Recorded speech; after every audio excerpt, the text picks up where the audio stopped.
Julio Cortázar. El escritor y traductor argentino, aunque nacido en Bélgica, es conocido sobre todo por su mítica novela Rayuela, aunque sus mejores textos corresponden sobre todo a sus cuentos y es quizá donde mejor se va a conservar en el tiempo. Sin embargo, fue un novelista considerable, sin que estos libros sean tan concurridos en los estantes de las librerías o en los textos de los críticos. Cortázar se caracterizaba en cada uno de sus libros por ser un escritor experimental, no serio, sino un experimento más cercano al juego, y ese experimento está precisamente en los premios, la primera novela publicada por el argentino, pero no necesariamente la primera escrita. Cortázar ya había escrito Divertimento en 1949 y El examen en 1950.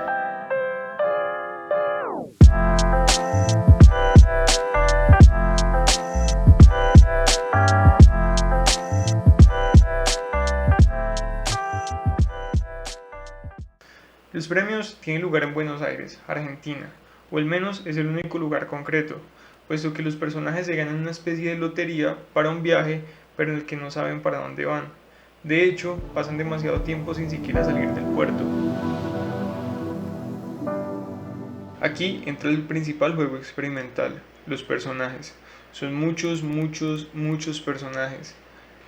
Este es quizá el sacrificio que hace la novela, porque es difícil generar empatía por tantos personajes, pero igualmente es genial la ambición de Cortázar y de alguna manera prepara el camino a lo que sería más adelante Rayuela.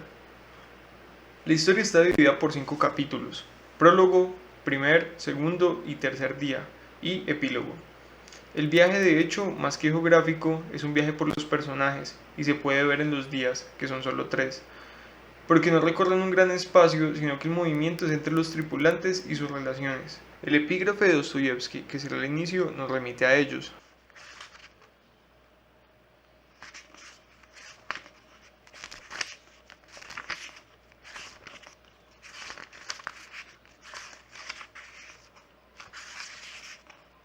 Los que en Dostoyevsky serían vulgares, en Cortázar son personas sencillas y corrientes, cada uno con sus pequeños dramas y no grandes héroes en la tripulación.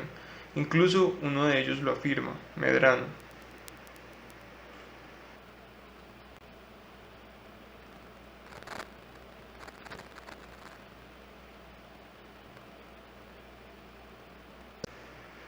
Gran parte del tiempo de la novela transcurre en la misma Buenos Aires, primero en un café en el que se reúnen y luego el barco que no zarpa, no avanza, no se mueve.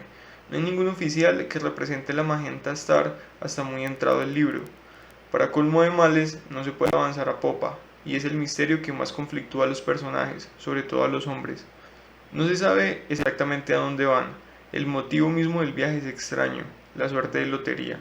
No se pueden enviar telegramas, el único lugar que se menciona con mayor certeza es Ushuaia, Tierra del Fuego, pero nunca llegan realmente.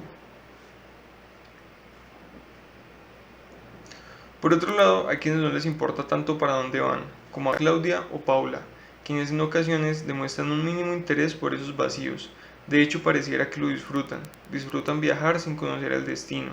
Eso es algo en común con Asombro de Tomás González, que si no lo has visto lo dejo en la descripción, en el que hay un placer por el simple recorrido y en el estar presente.